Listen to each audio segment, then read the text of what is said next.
Welcome to this beautiful Wednesday. It is really warm and sunny outside. I haven't really been outside today though. but I heard it's really nice out. I've been glued to my computer. But I'm excited to talk with you today about the topic of half in, half out relationships. I'm sure some people have never heard of that before. I haven't really heard of it, but that's kind of like the term that you and I use. So I figured we could just get into it, like, what are they? What is going on? Why is it kind of trending? Because it seems like a lot more people are in these half in, half out relationships, and how we can navigate them. I love that. Yeah. Yeah, it's a learning curve, and I read this thing a few weeks ago, and I've been familiar with this concept, but like relationships are changing so much because, back in the day, marriages were more based on survival, right? More than like compatibility and true partnership. Like it was like, I need to find a man because he's the breadwinner and women weren't working. And now it's evolved into this like higher than 50% divorce rate. So obviously we're doing something that isn't really working to create a long-standing partnership that's fulfilling, right? But now the dating world is like cuckoo bananas. Like I talked to some of my girlfriends that are lucky enough to be in like healthy partnerships and marriages, and I talk to them about my experiences, and they are just blown away by what I have gone through and continue to experience in the dating world. And I will say, like, we live in LA, so that is a factor. But I've done research. I have clients in other cities and other countries, and friends in other cities, and it's similar dynamics and patterns that are happening. And the thing that inspired this idea for this live was I read this quote from this guy that I follow on Instagram, Quentin DeCamp. And so I'm just going to read it. Okay. And so he said, "We don't talk enough about the absolute confusion and utter disappointment of ending a relationship with someone who felt half available and half unavailable. Available for tranquility, pleasure, sex, travel, sometimes available for deep conversations, maybe some moments of vulnerability, honesty, and communication, but not available for deeper commitment, the difficult conversations, the necessary compromises, and the willingness to overcome emotional challenges as a team when old wounds were revealed again." And when I read this, I was like, holy, like, it's really naming like something that I've been walking through myself. And it's like, that's exactly what it is and feels like. And it's really been, both beautiful and painful at the same time. And the other day I was like I was playing Healing Frequencies on YouTube. And this woman who you guys may or may not know, she's called the Crappy Childhood Fairy. She has some good stuff. Yeah, she has some good stuff, but it's also kind of hard to listen to sometimes. But her thing was like, half love relationships and childhood neglect and how they're related.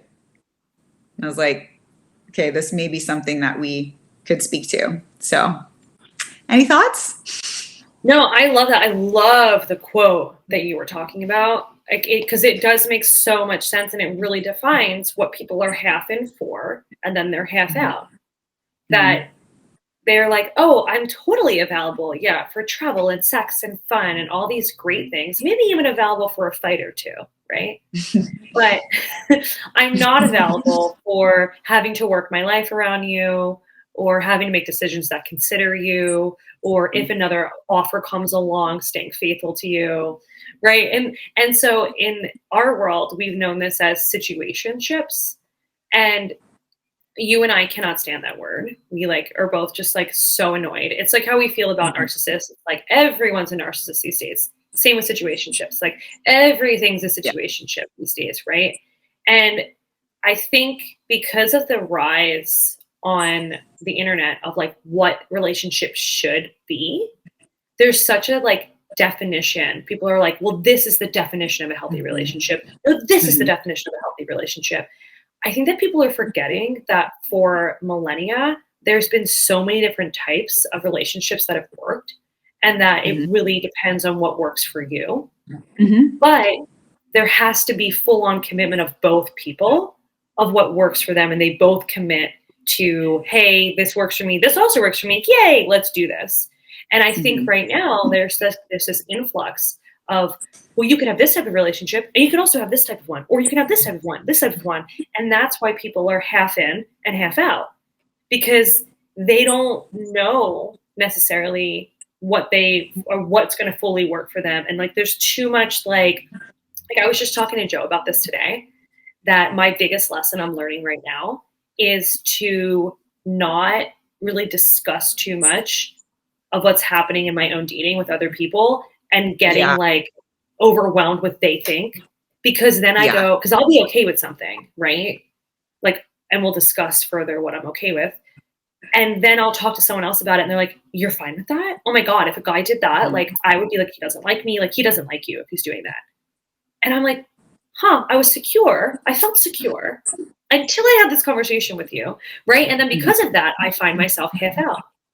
I find myself doing the same dynamic of, yeah, I'm half in for this and I'm half out. And so I know that part of why I'm having these same dynamics and having the same pattern too of finding people like this is because I myself am like that.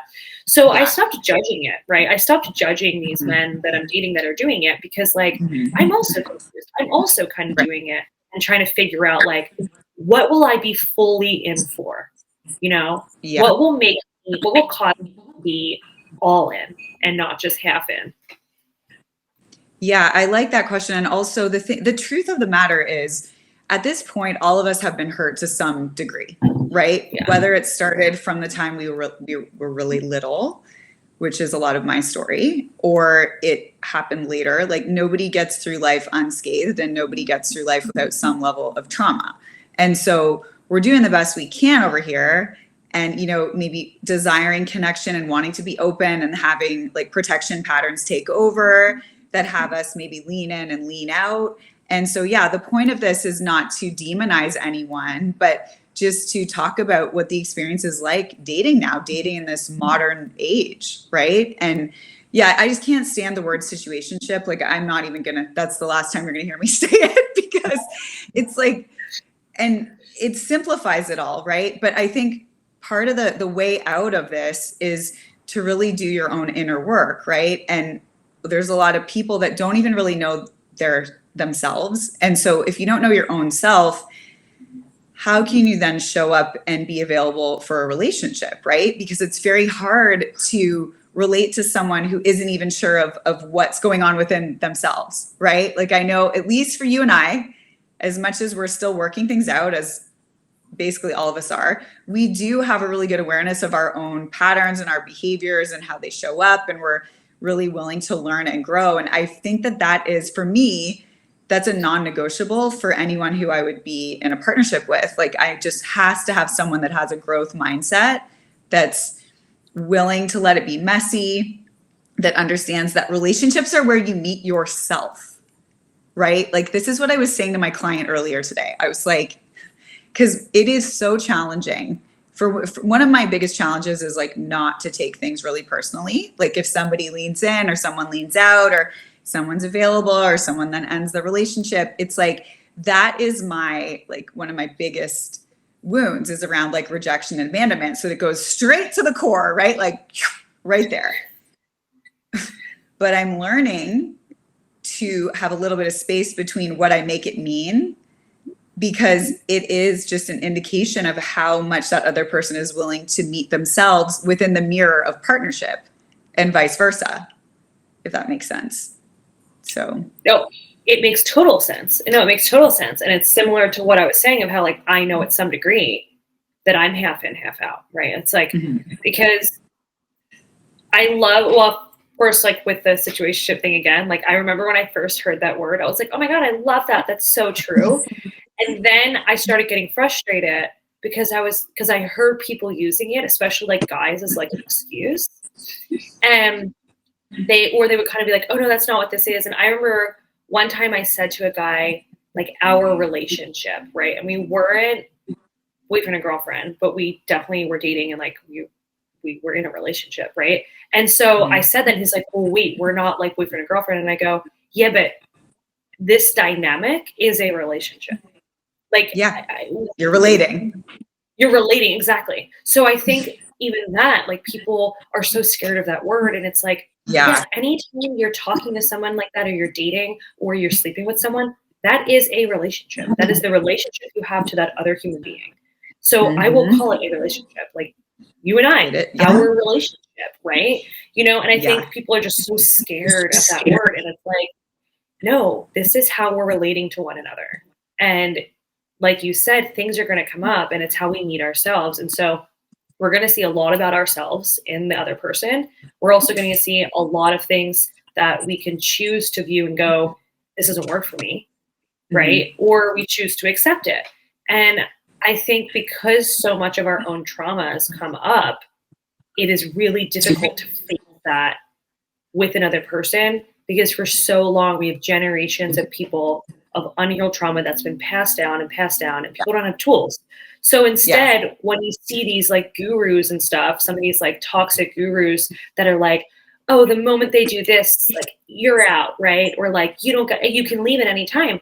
Where before, the culture was, you didn't just leave, you know? And that was like too conservative, right? There's so many people that were in abusive relationships that definitely needed to get out, and things that weren't working. But people also learned how to work through things, because leaving right away wasn't necessarily an option. And so I think that there just needs to be some type of balance. And that's the struggle, is people are unsure, you know, and there's a lot of fear of like there's FOMO all the time. And we have all of these options everywhere. Like, if you think about it, the illusion of options. The illusion of options. Yeah. Where did people meet each other before, right? Like places of worship, work, their small communities, like in their little narrow boxes. Now I can go see on Hinge or Tinder, like, who's available in Paris, who's like available in another country. Like, we have access to everywhere. We can meet people on TikTok. We can meet people like just over on social media, on Instagram. Like, people are coming together that normally wouldn't. And so because of that, there's this illusion of like, there's always something better. There's always another option. And also we're constantly seeing. So when you were talking about all in for this, but then they're out for that other thing, they just want all the things, but they forget that like, they're only getting half of that person. They're not seeing the other side of like the sacrifice or the different emotions they have behind it, right? So it's like we're constantly just seeing of like, it's like the way I equate it is the kind of life that I live. It's a little more nomadic. I set it up so I can travel, you know, but I don't necessarily know when like my next paycheck's coming in all the time. I don't always have like a set place to live, and like have to live at different places, right? For short periods of time. I sacrifice having some stability in my life in order to live that, right? But some people will look at it and they'll be like, well, I also want to have a house, and then I also want to have this, and I also want to have a family, and it's like, okay, well, it's going to take a little bit longer to get all of that, right? Like, you have to decide. And I think the same thing happens with dating, where they want all the things, and then when they don't get it, they forget that it's like, it's very rare to have just so much in one package when your wish list is like, and you're not willing to deal with the other stuff that comes with it. Well, yeah. And that's when like people just jump from relationship to relationship, or like the online dating, I think, has like really fucked things up, honestly, because it's like, oh, just go on here and like swipe to the next one. And we're literally objectifying human beings. Like, yes, no, yes, no, yes, no, yes. Like, it's really not cool. And the energy behind that to me feels really icky. It just feels really icky. I'm like, okay, I mean, I'm on there, but like, I prefer to just go out in the world and meet people in the world and feel their energy and see how they relate, and just a low pressure situation where it's not contrived and it's not like, but you know, it's just, we've also been really heavily programmed around like fantasy and relationship and just romantic comedies and like happily ever after. And there isn't a lot that shows, you know, what true partnership is, which is that there are ups and downs. You know, there are moments where it's so beautiful and amazing, and like, and there's moments where it's really hard, and that's all part of it. And it has to be a place where we can be human, and it has to be a place where there can be some messiness. And how do you navigate those things? Because if you just keep bypassing it or jumping to the next, to the next, to the next, you're really running from your own self and what you could learn and heal and transmute and alchemize in that dynamic. And that's something that really has frustrated me over and over again, because I've had, you know, lots of relationships in my life, some long, some short, some, you know, whatever, like all different kinds. And it's like, I get so sad when people don't realize the opportunity right in front of you. If you were to walk through the fire in this relationship, like what you could learn and what you could burn away that's no longer serving you, so that you can transcend it and elevate in consciousness. And that is, you know, conscious partnership. That's sacred union partnership. And it's such a beautiful opportunity. And I feel like it's just not really known, or if there's an idea of it, it's like, well, how do we even do that? Like, a lot of my sessions are spent like untangling the programming that we've been sold for years and years and years, starting with, you know, like Disney movies when we were kids, and like the prince coming in to rescue us, and, you know, everything going happily ever after at the end of every movie. And it's like, well, what happens next though? After the push-pull dynamic, usually it's like push, pull, and then, oh, happily ever after, they finally end up together and the movie's over. And what happens now? You know? So.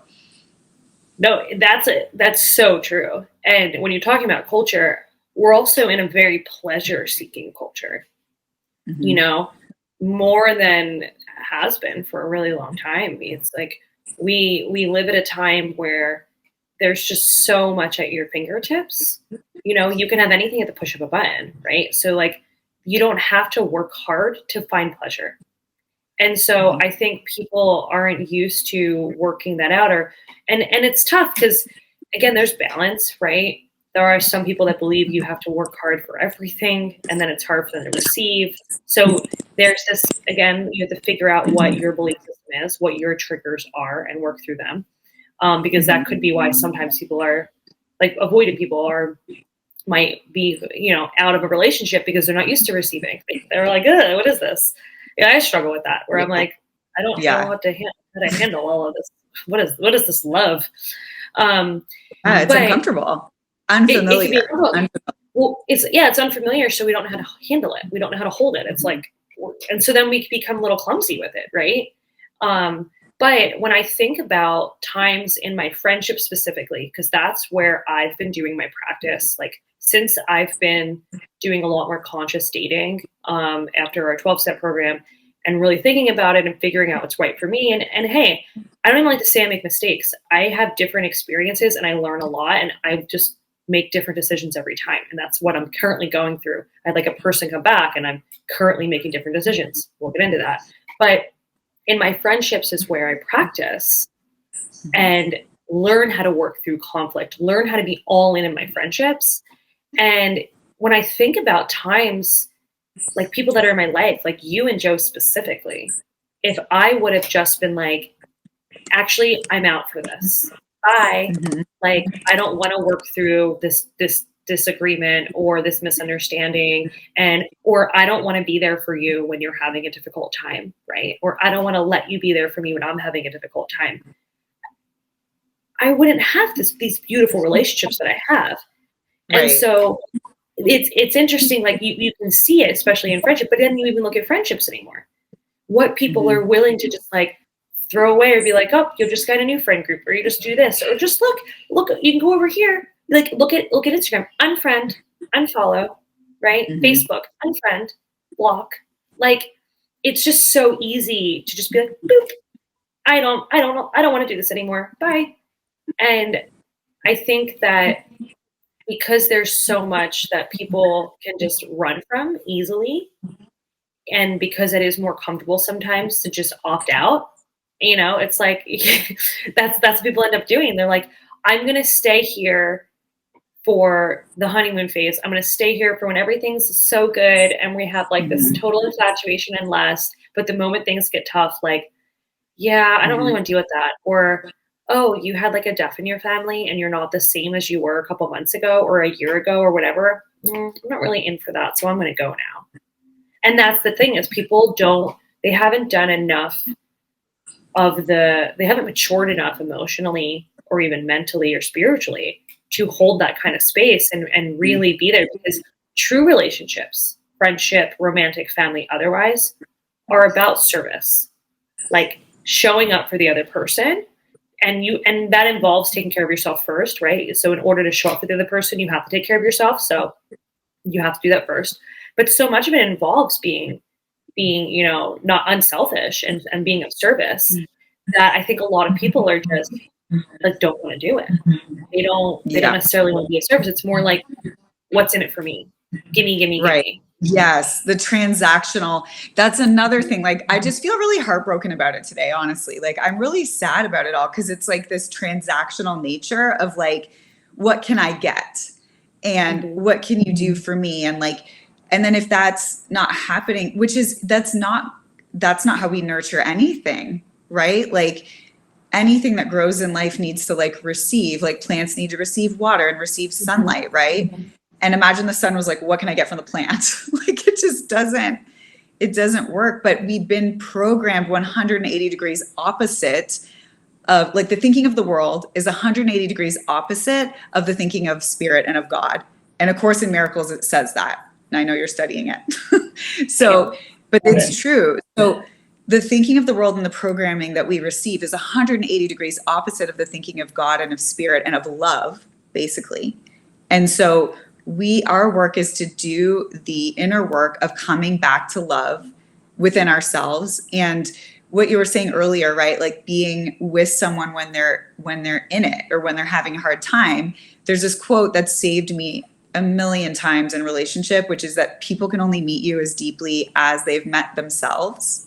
And I have just seen that to be true over and over and over again. And like when I met you, Teal, like, you know this, but for you guys watching, I mean, Teal was with me during one of the hardest periods of my entire life. And she just was with me, and she just held me physically, with love, energetically, like all the things. But Teal, you were able to hold me because you have also been to those depths within your own self and your own life. And so it's this resonance of like, oh, wow. And if you haven't been there, right? Like I come from, a family of people that really don't look and aren't really willing or capable or even able to look, right? And so I have been drawn to people who then also are more unavailable in that way, just because it's familiar to me. And so we tend to be drawn towards what's familiar to us as well. So this is where all we can do is do the work on our own selves and learn our patterns and learn the nuances of our own selves and how to navigate them and how to take care of ourselves, right? Because even as I'm hearing you say, the purpose of relationships is to be of service. Absolutely. And then I think about the person who's been like abandoning themselves for others. And I love that you said, and of course you're taking care of yourself first, because that could so easily be interpreted as, oh, great. Like, so I'll just make everyone else's needs much more important than me, and I'll abandon myself. But I'm just thinking of all the nuances here with all of the patterns, right? So no wonder it can be so challenging when we're actually breaking through and creating a new paradigm of relating. So it's no longer this survival-based partnership where it's like, okay, I need you for this, you need me for this, like, you pay the bills, I'll have the kids, like we'll have this family, but it's more of like a surface level thing. Now we're wanting actual true partnership, and that requires a lot more, but it's also so much more rewarding and fulfilling. So it is. And yeah, of course, when you talk about the service thing, yeah, like you can't give something you haven't got, right? So like you can't give from an empty cup. So you can't be of service if you're not taken care of first. So there's always that prerequisite of like making sure your needs are met. And I think that's what happens. Like there's so much misunderstanding with some of those notions and how relationships work. And that's just why we see so much codependency, right? Where people are like, I'm not going to neglect my needs, you neglect your needs, but we're going to take care of each other's. And then they become super codependent instead of taking care of themselves. So then being like, cool, I'm taking care of enough that I can now be of service to you. What do you need? How can I help? and the other person going, cool, I've taken care of my needs too, but hey, you actually can take care of me in a way that I wasn't able to fill. Sure, right? It's like, it's more reciprocal and it's more upbuilding as opposed to this like really enmeshed situation. And there's so many people that get scared of that because, like I said, generationally and like culturally that's happened, and people have like encouraged that. And then there's just so much confusion too. Like, I really think my biggest thing, so like the biggest issue that I'm dealing with today, and like I said, that revelation that I had with Joe, is caring what other people think and worrying what's in it for me, worrying about like, oh, well, he should be treating me X, Y, and Z way because that's what people think. And there was someone I went on a date with, right? You know, and know this person, no clue where it's going to go, whatever. We haven't spoken for a few days. And like, I don't know if we're going to go out again, even though there was implications that maybe we will. Mm-hmm. I'm not really bothered by it. Like, I'm not really like, oh, this means X, Y, Z. It's so bad. He doesn't like it. I don't really care that much. Judging by how my week has gone, I have had like zero time to communicate, or like, I don't even have time to go on a date this week. Like, literally none. And so I'm not even bothered by it because I'm like, I know how my week has gone. I know this person and where they're at in life. I can only imagine how their week has gone too. So for me, I'm fine with it. But what happens is I then go to other people and talk about it. And it's like, well, this, and this, and it should be this way, and this should be this way. And if they're doing this, it means this. And it's just like, oh my God. And then I find myself, right? Then I find myself being like, well, I'm out for this. Well, then this isn't like, I'm out for it. When in reality, I was kind of just like, fine with it to begin with, because that takes the pressure off of me of having to, right? So it's like, it takes pressure off of me of having to like be super, super in, because I know where I'm at. I'm realistic. As much as I would love to say, I want this like super like relationship right now, I'm not there. I need baby steps. So I need a baby thing. If I were to have someone come to me today and be like, Teal, I want you to be my girlfriend, I'd be like, so it's a reflection, right? I'm getting that mirror back, and then I'm asking myself, okay, well, what am I in for? What would I be out for? You know, or could I be all in with whatever? And it's like, these are discussions that we have to have, but it was interesting to mirror back to me, like, what am I really okay with? What am I not? And what's being influenced? What am I being influenced by? What am I caring about? What I actually don't care about? And there's so much like burnout and stress around it. Like, I have a lot of relational stress because I care so much about how people think about who I'm dating. I care so much. Yeah. And that, again, it causes this stress. And then I feel like, because I feel like that's my lesson, so to speak, like that's the pattern I have to learn to break or to let go of, so that I can be all in. Because I sense the reason there's just half in, half out is waiting for other people's approval, or wanting everyone to be like, yes, this is great, or right, or just like tick all the box type thing of what other people have for me. And so I know for me, that's what's causing the half in, half out. Yeah, that's good awareness. And just to like, I mean, I've been similar, where I love connecting. I love sharing things. And sometimes I'll just share something and maybe overshare, not maybe, like definitely overshare sometimes. And then people will impose their own, experience onto mine, right? Like, or project their own beliefs onto, and then what happens is it shifts the energy, because we're all connected. So we have to be mindful, or like a suggestion would be to be really mindful of who you share what with, right? And so my mentor, I think I shared this with you, Teal, but my mentor had me do this exercise where she had me write down like all the people in my life and then draw circles, right? Like, so draw a circle and then a few more circles like leading outward, and put like who's in my like innermost circle that I share like everything with. And it's like 2 to 3 people, right? And then moving outward and sharing appropriately based on that. Because really, I mean, if you notice when you share things with people about, and this is another one of the things that really just breaks my heart, is like, people tend to go towards like, oh, that's not going to work, or, oh, you should just, end it, or, oh, and it's like, what? Like, can we stop for a minute and first of all, just tune into the person in front of you and their heart and what their desires are, and really realize that like there's more than just one person involved here. You're getting one person's version of what's happening. What about like the benefit of the doubt? What about bringing in some suggestions? Like, it's not supportive. Like, if you were to come to me and talk to me about this person, right? And I wouldn't do this, but if I said, "Oh, Teal, forget it. Like, you should just ignore his calls," right? That's not even loving for me as your friend. For you, that's not loving. And it's not loving for the potential of what you could have with this person, because how do I know, right? And we don't know. Like you said, you've had so much going on in your life. We don't know what's going on with this person in their life. Like, people go through all kinds of things and don't necessarily feel safe enough to share and be really vulnerable, especially men a lot of the time. So can we create that space of like, maybe, just maybe, this isn't personal against me. And maybe this person is also a human and going through some sort of human experience that is making them less available. And then you just gather information over time, right? So now, like, I've been seeing someone, since December of last year. So I've been gathering information.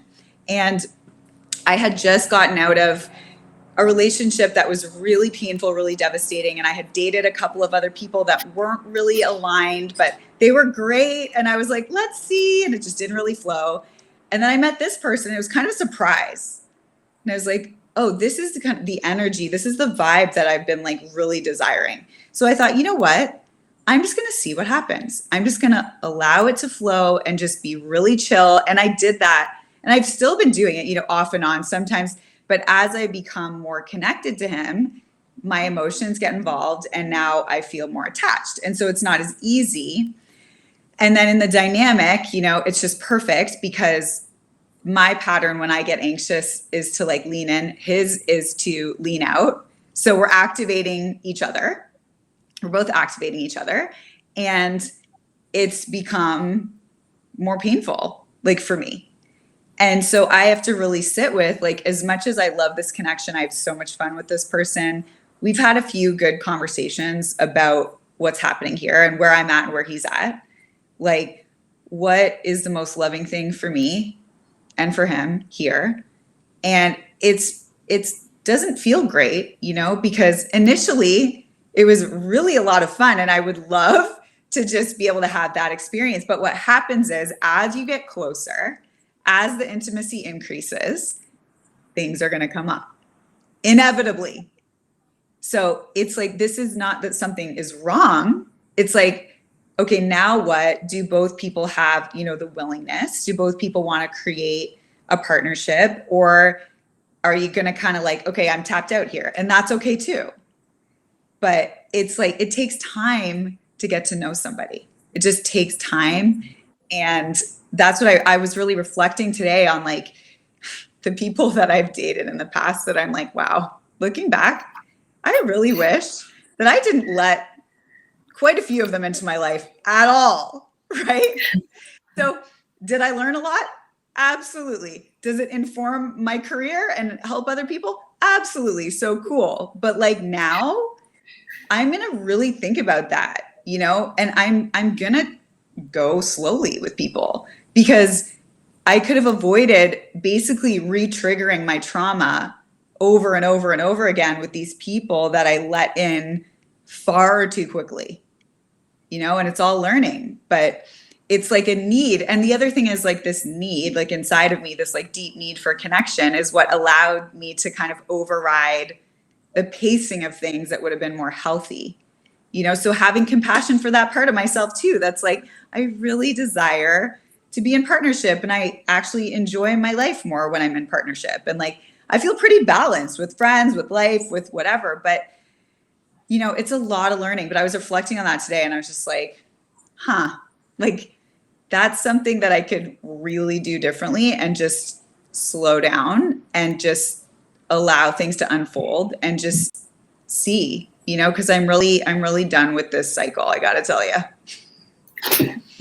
No, I totally understand. And I totally relate. And I've been doing the last, like, I don't even want to say it. I got relationship. It was just like 3 weeks, but like very intense. I did something that I normally don't do, which is like rush in. And I clearly needed to have that experience. And I'm like spending like every day with this person for a few weeks, right? It was like very intense. And then haven't done anything like since then. I've just like gone on dates here and there, right? And so yeah, with this situation that I'm in, it's like with this experience, it's the same thing where I'm like, yeah, because I know this person because they were coming back. It's kind of like I know them, but I'm also recognizing like I don't, right? And like a lot's happened since I've seen this person. It's been 3 months, and like literally so much has changed in both of our lives. I've grown so much, and he's grown so much. So I'm like, I don't want to rush into anything. Like I'm fine with a slow burn. And I've also recognized like I'm not a big texter. Like I don't prefer to text. You and I do text, but then I'll be like, Jess, can I call you? And I've been getting more burnt out more and more through text. I don't like my phone. People get on me all the time because I like won't answer or forget or whatever. I'm like a big like either phone call, but mainly in person. I prefer in person. And I am okay with like catching up with someone in person. And I'm okay. Like I've noticed that I'll feel like secure. So if like someone says like, hey, let's get together next week, you know, or like, I'll see you on this date and we set it. In my mind, I'm like, okay, done. I'll see you then. Right. And especially with most of the people in my life right now, I kind of trust that. I know who to remind and who not to. But for the most part, that's in my brain. And I'm like, I trust it'll happen then. And so I don't worry. And so that's kind of how I date, where it's like, I don't want to be texting all the time. I don't even need phone calls all the time. I would much rather you like set something up and then we see each other and then we're super present in person. And so that's kind of what I prefer. And so that's why it has been tough when like I say something to people and they're like, oh my God, he hasn't texted yet or hasn't called or hasn't done this. And I'm just like, wait, I was fine until this, because I realized there's different levels of communication too.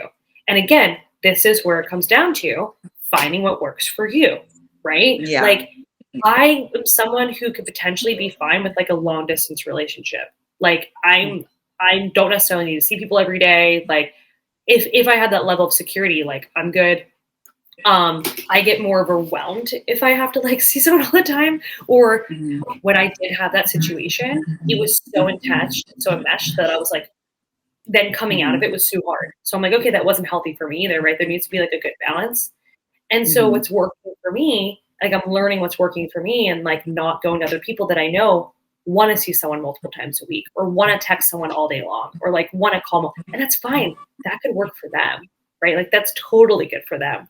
And so I'm with you where I'm doing that same thing now where I'm sitting back, observing, seeing what feels good in my body and what doesn't, what I genuinely like and what I genuinely don't. And it's nice having the time to do that, because I think if things were like moving faster, there'd be feelings that would be coming out that aren't true and so I like moving slower too. And so I'm okay with like slower paces, right? But it is tough to, I think the biggest struggle right now is like knowing what works for us, knowing, like I said, what we would be all in for. And I think sometimes we think we know until we experience it and then things change. And I think it's okay for things to change. I also think that there's so much that people forget happens in the first 3 months and then things shift. Like they can look at the studies on it. There's so much research done on it that like after 3-4 months, certain things change. Like they say, like people can only have a mask for like 90 days and then it starts to come up, right? You'll see that there's cycles where it can be a lot. Sometimes it's less, sometimes a little more, but it's around that time if things can happen. And then another thing they say is infatuation can last up to 3 years. Yeah. And then, right, they again, definitions. And so I think that there's just the point I'm making is like, there's just so many nuances. There's just so many different things. There's so many different factors that people are allowing all these external factors to influence them, that I think it's just becoming too much, too confusing, and that people need to figure out what works for them and what's true for them. And that I think if more people did that, we wouldn't have so much of this like half in, half out, all that kind of stuff. I really do. I think there'd be a lot more partnerships that are working better because people just really own what they want and what they're looking for. Yeah, exactly. I think the antidote to this is you knowing you. You know your own self. And if everyone on that journey of self-discovery and learning your own self, and of course, yes, it changes. As you learn and grow, you shift and change. What you needed, a year ago might be different than what you need today. I'm different than you. Like I want like lots of communication, but I also understand that feeling of like, ooh, this is a lot, like an overwhelmed nervous system when it's like too much closeness too fast. And I understand, and then the need to kind of push away. So, but if you know you, right, and also learning how to communicate and speak your truth, right? Like what a concept. Like we're taught there's all these books of like, get the guy, or like, why men love bitches, or whatever, or the game, right? Like all of these books that are all about like manipulation and using human psychology to get what you want, right? And the antidote to all that bullshit is telling the truth. Tell the truth. Oh my gosh, the reactions that I get from men when I date them and I just tell them the truth, they're like relieved. Like, oh wow, we can just talk. Yes, we can just talk about this. We can just tell the truth.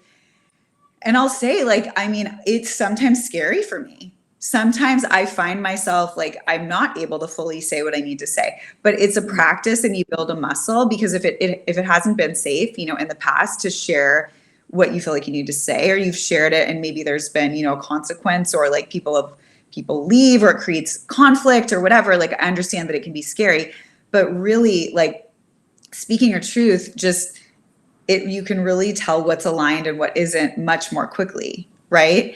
And learning how to navigate these conversations is super, super helpful too. And this is what I help my clients do, right? Is like, how do we have these conversations? How do you go within yourself and know what works for me and what doesn't, right? And one of my clients who I know will watch this podcast, we had this really in-depth conversation about fantasy.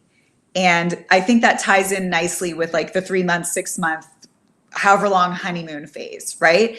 Because we all have this idealized version of who we want to be with in our minds. We do. And so we meet someone and maybe they have some of the components of it, whatever that is. They have some of the components. What we tend to do without even realizing it is fill in the blanks with our idealized version and project it onto them. Oh, I found the person, right? Yay, I found them. And then as we move through, getting to know them better, like when you say the mask, right? That is the mask. It's like we created it because we need to take time to it's not that people are pretending to be different. It's that it just takes time to get to know people and experience them in different environments, and they experience us in different environments. And like, how do we dance together? Right. But that is a big piece. And the fantasy then, when the person starts to become a human, can then fall away. And then there can be whatever feelings there are around that. And that's when we shift from the honeymoon phase into the conflict phase or the integration phase, where it's like, oh, wait, we're both two humans. We both have stuff. We're both perfectly imperfect. Like, okay, how can we dance together? And that's where a lot of people will, maybe hang for a bit and use these maladaptive strategies that we've learned growing up from what we experienced in our homes or what we experienced through our, family of origin. And we'll repeat that. And then it gets to a point where it has to break because it's not sustainable. So that's the importance of learning conscious partnership, communication tools and practices so that you can have a new experience. And this is where the real magic happens, because you get to have finally a safe space to tell the truth, for example. Or you get to have a safe space where you're having the worst day on earth and the person's there with you and loves you anyway. Like that to me is love. That's love. That's my prayer for like every single person to experience that in their friendships, in their partnerships. Like that is my prayer. It makes me emotional. Oh, I really pray that. And I really hope that we can shift the way that we're relating, because what we're doing is not working. It's not. Yeah, no, it's such a great point because, while you're saying this in any relationship and what's love, and I'm thinking about even half in, half out with everything, people with work, one Mhm. foot in, one foot out, people with friendships, one foot in, one foot out. Like people just Yeah. are so scared of committing to something, right? And I think a point that you made that is so poignant is talking about people really knowing themselves. And I think because so many people are on these journeys of self-discovery, or they want to figure out who they are, their purpose, they keep looking to these external things to define them. Yeah. What I do as a career, who I hang out with, where I'm seen, where I go to, what community I'm a part of, who I'm dating. And so they're not showing up authentically. And I don't think it's necessarily on purpose. Like I said, we have this influx of all these people giving us advice of like Right. what you should do and who you should, and the games you should play, but it's not a game. And it's just like, oh my gosh, right? It's so overwhelming. And so Mhm. much of us aren't showing up authentically in these Yeah. relationships, right? Or we're trying to get the person to like us or fill a need for us or fill that hole, that God-sized hole. And so because Mhm. we don't know ourselves, because we're not secure enough, I should say, 'cause we're never going to be fully knowing, right? We also learn the whole point of relating, like you said, is you learn a lot about yourself in that relationship, because you learn how you handle things. Mhm. And they will show us what we need to work on always. But I Yeah. think when people are looking for a relationship to define them, it can be difficult, and it's funny because with the half in, half out, there's so much connection, so much of us are seeking. So it's like Yeah. we want it. We're like, oh, who am I? Define me, do all this, right? But then there's also this fear involved in that being seen or being stuck with that definition, being stuck with whatever that means. So Yeah. it takes, that's why when, like, the best advice that was given to me was to, like, write down all the things you're looking for in a partner and then become that. Yes. Yes. And that's That. what I've been doing. And the same with friends. My dad would always say, like, if you want to have a friend, you have to be a friend. So I'm always thinking Mhm. about, like, what kind of friendships do I want? What kind of relationships do I want in general? And then be that. And then it's a lot easier in a relationship to be all in because your values align and there's like integrity.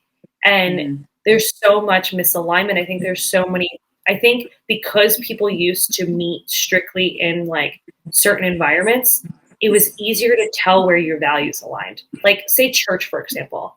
You Mhm. know, it's kind of safe to say, I would say, it's pretty safe to say that if you go to church with someone, like, they have very similar values as you, right? So if you meet someone that's like in your faith, like, oh, we probably have similar values. Or if you meet someone at work, you're like, oh, we probably have similar lifestyles. We have similar schedules, right? So there's a little bit more alignment in certain ways. But when you have all these other ways you can meet people now, there is this kind of discord that happens because it's hard to tell what someone's values are because you Mhm. don't have certain baselines that I think we used to have. And it's those values that show what people are willing to work through or how they deal with things. It makes a big difference. So it's nice with my friends. Like, I'm learning, oh, okay, you're willing to work through this, or you shut down when this happens, or I shut down, or you Mhm. want to come closer, right? We're learning all these different things. And because I continue to get to know myself, I'm able to show up in relationships differently. And so it's funny, like, so this guy that came back, it's been 3 months since I've seen him. I'm laughing at how different I am. And I meant to tell you this earlier, Jess. Joe, I was on the phone with him, and he was like, Teal, are you realizing it's like the same sequence of events that happened the last time you saw this person? Where, like, Mhm. we see each other, they go away, and then like a friend event comes up that I could invite him to. So last time I invited him to that, and then there was like, I did everything differently this time. Like, last time Mhm. when he went away, I was like anxiously reaching out because I'm like, wait, like, where'd you go? Right? This time I'm just like sitting back, like, well, you said you were busy. You said you would just, okay, cool. I'll take your word for it. Then the group event happened. I'm like, perfect excuse to invite him, right? This time, nope. I'll invite someone else or just not go. Like, I'm doing things differently Mhm. this time because I do Mhm. have more security in myself. So I'm Yeah. learning that it's more authentic. Like, oh, the way I acted months ago was inauthentic to me. It was bringing up triggers that aren't aligned with my true self. So I wasn't showing up authentically. No wonder it was like, right? So, like, it kind of fell apart. So it's nice this time to get this experience where I get to relate to someone in a more authentic way and like align with my truer self because I learned from the last ones, because I learned so much.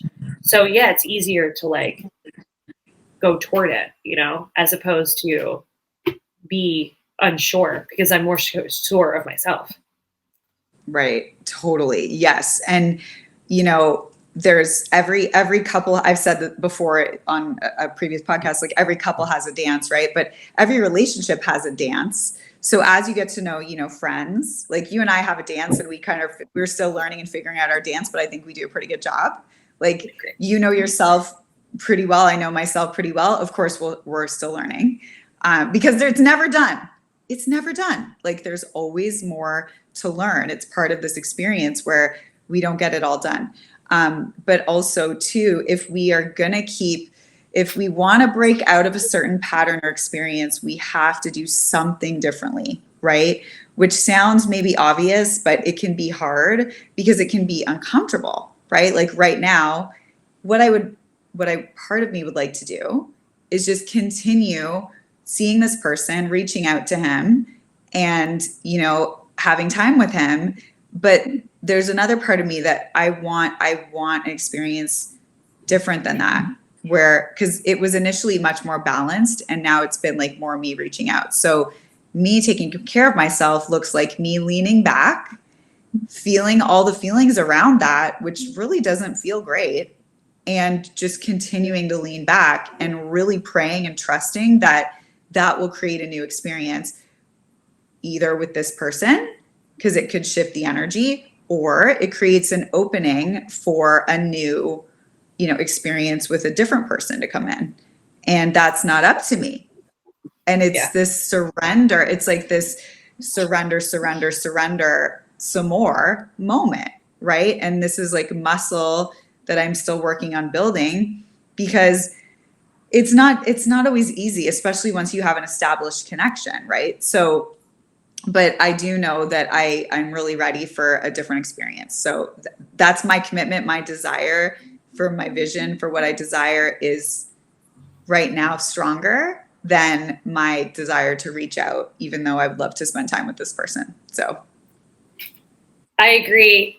I'm, similar place where it's like, yeah, I'm not into half in, half out relationships anymore. I am into what is all in that works for both of us. Like that's what I'm into right now. It's like, hey, we don't have to have this like full blown, you know what I mean? Like we can define our own relationship with what works for us. And so the more that I'm learning what that looks like for me, I'm like positive, the more clear I'm getting on like, oh, what does this relationship look like for me? The easier it is like finding people that align. And so I love it. I'm so glad that we're both learning from these patterns. If you are someone who finds yourself half in, half out in relationships constantly, please reach out to us. And hopefully this episode has helped you realize that like, yeah, there might be reasons for some of these doubts, or maybe you are overwhelmed with all the advice, or maybe you just don't know who you are completely. Maybe there's still some learning to do about what you truly want, or what comes up for you, or why you have levels of anxiety or avoidance, wherever it may be. And so please reach out, definitely reach out to Jess. She's helped me so much. I really have enjoyed working with her and then having our friendship on the side. So definitely will always say that.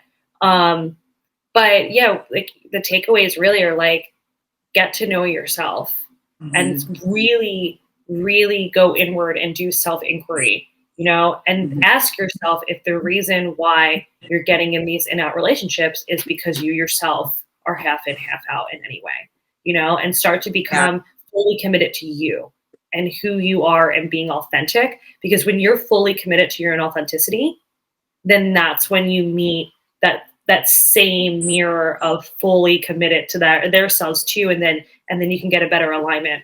So hopefully anything we said has helped. Jess, I'm not sure if you have anything else you want to add before we go.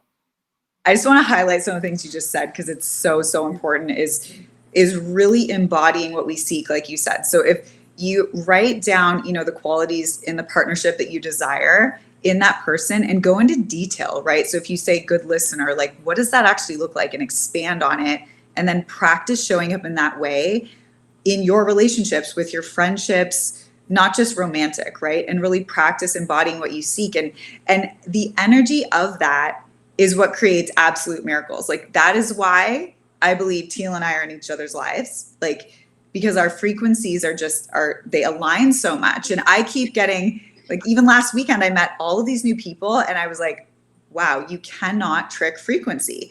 The energy that you emanate brings in that similar frequency, like attracts like, right? So if you want to be available for what you want to attract, then it's more becoming it rather than going out and trying to seek it. Again, 180 degrees opposite of what we're taught. And then there was something else you said. I think it was along the lines of just being available to your own self, like really being available to your own self. And part of my work too is I'm noticing still where I'll like, I want to go over here, right? I want to go over here instead of be with whatever's here.